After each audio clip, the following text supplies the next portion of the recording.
Hello guys, உங்கள் எல்லாருக்கும் வணக்கம். உங்கள் எல்லாரையுமே Tamilanmoto சேனலுக்கு அன்போடு வரவேற்கிறேன்.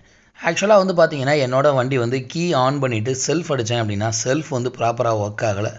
செல்ஃப் ஒர்க் ஆகாது மட்டும் கிடையாது, சம்டைம்ஸ் பார்த்தீங்க அப்படின்னா ஹார்னும் ரொம்ப வீக்காக தான் இருக்குது.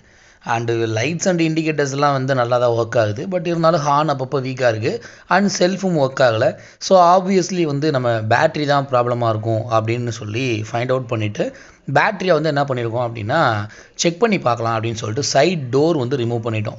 சைட் டோர் ரிமூவ் பண்ணிவிட்டு அதில் இருக்கக்கூடிய பெல்ட்டையும் ரிமூவ் பண்ணிவிட்டு பேட்டரியை வெளியில் எடுத்து பார்த்தோம் அப்படின்னா பாசிட்டிவ் டெர்மினலில் ஃபுல்லாகவே பார்த்தீங்க அப்படின்னா மேலே ஒரு மாதிரி பொறி பொறியாக பூத்து அப்படியே ஃபுல்லாக பார்த்தீங்க அப்படின்னா டஸ்ட் ஏறி இருக்குது. ஸோ இது பார்த்தீங்க அப்படின்னா உள்ளுக்குள்ள நடக்கக்கூடிய கெமிக்கல் ரியாக்ஷன்னால் நமக்கு அந்த மாதிரி டெர்மினல்ஸில் புரிஞ்சு வரும்.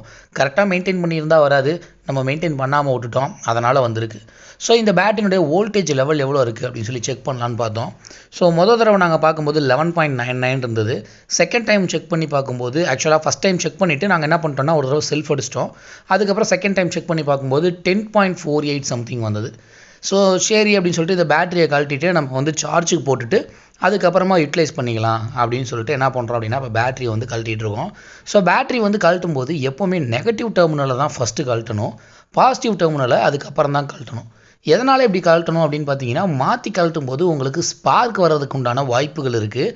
அதே இது நீங்கள் ஃபஸ்ட்டு நெகட்டிவ் டெர்மினலை கழட்டிட்டு செகண்ட் பாசிட்டிவ் டெர்மினல் கழட்டும் போது உங்களுக்கு ஸ்பார்க் வராது. ஸோ ப்ராப்பராக அந்த சார்ஜ் பார்த்தீங்க அப்படின்னா ப்ராப்பராக கட் ஆகும். அப்படி இல்லை அப்படின்னா நம்ம எடுக்கும்போது அந்த ஸ்பார்க் வரும். ஸோ எப்போவுமே இந்த மாதிரி பொறிஞ்சிருக்கக்கூடிய இடங்களில் என்ன பண்ணணும் அப்படின்னா லைட்டாக ஹாட் வாட்டர் வச்சு ஊற்றுவாங்க, ஹாட் வாட்டர் வச்சு ஊற்றி க்ளீன் பண்ணுவாங்க. பட் அதுக்கப்புறம் பார்த்தீங்க அப்படின்னா இந்த செல்லுக்கு இதுக்கு மேலே இருக்கக்கூடிய அந்த செல் கேப்ஸ் இருக்குது பார்த்தீங்களா, 6 செல்லு ஒரு பேட்டரி இருக்கும். ஸோ 6 செல்லுக்கும் தனித்தனியாக கேப் போட்டிருப்பாங்க. ஸோ அந்த 6 கேப்பை ஃபஸ்ட்டு நம்ம ரிமூவ் பண்ணணும் டிஸ்டில்டு வாட்டர் ஃபில் பண்ணுறதுக்கு முன்னாடி. ஸோ வாட்டர் லெவல் நாங்கள் ப்ரீவியஸாக செக் பண்ணி பார்த்தோம் டிஸ்டில்டு வாட்டர் ரீஃபில் பண்ணுறதுக்கு முன்னாடியே. பட் வாட்டர் லெவல் ரொம்ப கம்மியாக இருந்தது. அதனால் பக்கத்தில் இருக்கக்கூடிய பங்க்கில் போய் ஒரு 20 ரூபாய்க்கு ஒரு வாட்டர் பாட்டில் வாங்கிட்டோம், அதாவது டிஸ்டில்டு வாட்டர் பாட்டில். அதை வாங்கிட்டு இந்த மினிமம் மேக்ஸிமம் லெவல் கோடு கொடுத்துருப்பாங்க எல்லா பேட்டரிஸ்லையுமே. ஸோ அதுக்கு இன்பிட்வீனாக இருக்கிற மாதிரி ஃபில் பண்ணணும். ஸோ நாங்கள் என்ன பண்ணோம் அப்படின்னா வாட்டர் வேஸ்ட் ஆகக்கூடாது அப்படின்றதுக்காக சிரிஞ்சில் என்ன பண்ணுறோம் அப்படின்னா நம்ம டிஸ்டில்டு வாட்டரை எடுத்து அதில் கரெக்டாக மினிமம் டு மேக்ஸிமம் லெவல் அளவுக்கு வர்ற மாதிரி ப்ராப்பராக ஃபில் பண்ணிக்கிட்டே வரோம்.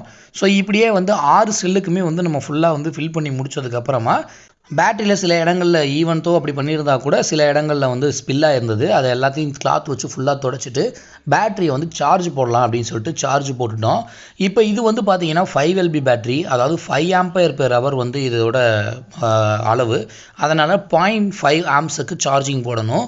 0.5 ஆம்ஸுக்கு வச்சுட்டு நம்ம ஆன் பண்ணிட்டோம். ஒருவேளை பேட்டரி ட்ரையாக இருந்தது அப்படின்னா 10 ஹவர்ஸ் போட்டிருக்கணும். இப்போ நமக்கு ஒரு 2 to 3 ஹவர்ஸ் ஏறி இருந்தாலே பேட்டரி ஃபுல்லாக இருக்கும். ஸோ அதுக்கப்புறமா எடுத்துகிட்டு அந்த கேப்பை அதுக்கப்புறம் ஃபிக்ஸ் பண்ணணும். பேட்டரி சார்ஜிங் போடும்போது கேப்பை ஃபிக்ஸ் பண்ணக்கூடாது, சார்ஜிங் முடிச்சதுக்கப்புறமா தான் கேப் ஃபிக்ஸ் பண்ணணும். ஸோ இப்போ பார்த்தீங்க அப்படின்னா இந்த டிஸ்டில்டு வாட்டர் ஊற்றும்போது ஒரு ஸ்மெல் ஒன்று வந்திருக்கும், அதை எக்காத்த கொண்டு சுவாசிக்காதீங்க, that's bad for health. So அதுக்கப்புறமா பேட்டரி எடுத்து வண்டியில் ஃபிக்ஸ் பண்ணிவிட்டு கழட்டும் போது எப்படி ஃபஸ்ட்டு நெகட்டிவ் அதுக்கப்புறம் பாசிட்டிவ்னு கழட்டணுமோ அதே மாதிரி நம்ம மாட்டும் போதும் பார்த்தீங்க அப்படின்னா ஃபஸ்ட்டு பாசிட்டிவ் அதுக்கப்புறம் நெகட்டிவ் அப்படின்ற ஆர்டரில் தான் நம்ம ஃபிக்ஸ் பண்ணணும். ஸோ இந்த மாதிரி positive wire and negative wire ரெண்டையுமே ஃபுல்லாக ஃபிக்ஸ் பண்ணி முடிச்சதுக்கு அப்புறமா இந்த பேட்டரி பார்த்தீங்க அப்படின்னா நமக்கு மேலே நிறையா பேர் க்ரீஸ் அப்ளை பண்ணுவாங்க. பட் முறைப்படி க்ரீஸ் யூஸ் பண்ணக்கூடாது, பெட்ரோலியம் ஜெல்லி யூஸ் பண்ணணும். ஸோ இங்கே நம்மக்கிட்ட பெட்ரோலியம் ஜெல்லிக்கு பதிலாக நம்ம வேஸ்லின் யூஸ் பண்ணுறோம். இந்த உதட்டுக்கு தடவுறதுக்காக போடுவாங்க இல்லைங்களா, அந்த வேஸ்லின் தான். ஸோ அதுவும் பார்த்தீங்க அப்படின்னா பெட்ரோலியம் ஜெல்லி ப்ராடக்ட் தான். அதனால் நீங்கள் தாராளமாக அதை பேட்டரிக்கு அவுட்டரில் யூஸ் பண்ணலாம். இப்படி பெட்ரோலியம் ஜெல்லி யூஸ் பண்ணுறதுனால உங்களுக்கு எலக்ட்ரான்ஸ் பார்த்தீங்க அப்படின்னா பேட்டரியிலேருந்து ஏருக்கு ட்ரான்ஸ்ஃபர் ஆகாது, அதாவது குயிக்காக டிஸ்சார்ஜ் ஆகாது பேட்டரி. ஸோ அதுக்காக இந்த மாதிரி பெட்ரோலியம் ஜெல்லி தடவுறோம். க்ரீஸ் தடவுனீங்கன்னா கண்டிப்பாக எலக்ட்ரான்ஸ் டிஸ்சார்ஜ் ஆகிடும். ஸோ இதோட ஒர்க் கம்ப்ளீட் ஆகிடுச்சு. இப்போ பார்த்தீங்க அப்படின்னா வண்டியில் செல்ஃபோன் அடிக்கும் அண்டு நமக்கு ஹார்ன்ஸும் நல்லாவே ஒர்க் ஆகுது. ஸோ இந்த வீடியோ பார்த்தீங்க அப்படின்னா ஒரு சிம்பிளான ஒர்க் தான். பட் இருந்தாலும் உங்களுடைய பொன்னான நேரத்தை ஒதுக்கி இந்த வீடியோவை ஃபுல்லாக பார்த்த உங்கள் எல்லாருக்குமே நன்றி, வணக்கம். மறக்காமல் ஒரு லைக்கை தட்டி விட்டுட்டு அப்படியே நம்ம சேனலை சப்ஸ்கிரைப் பண்ணிக்கோங்க. நன்றி.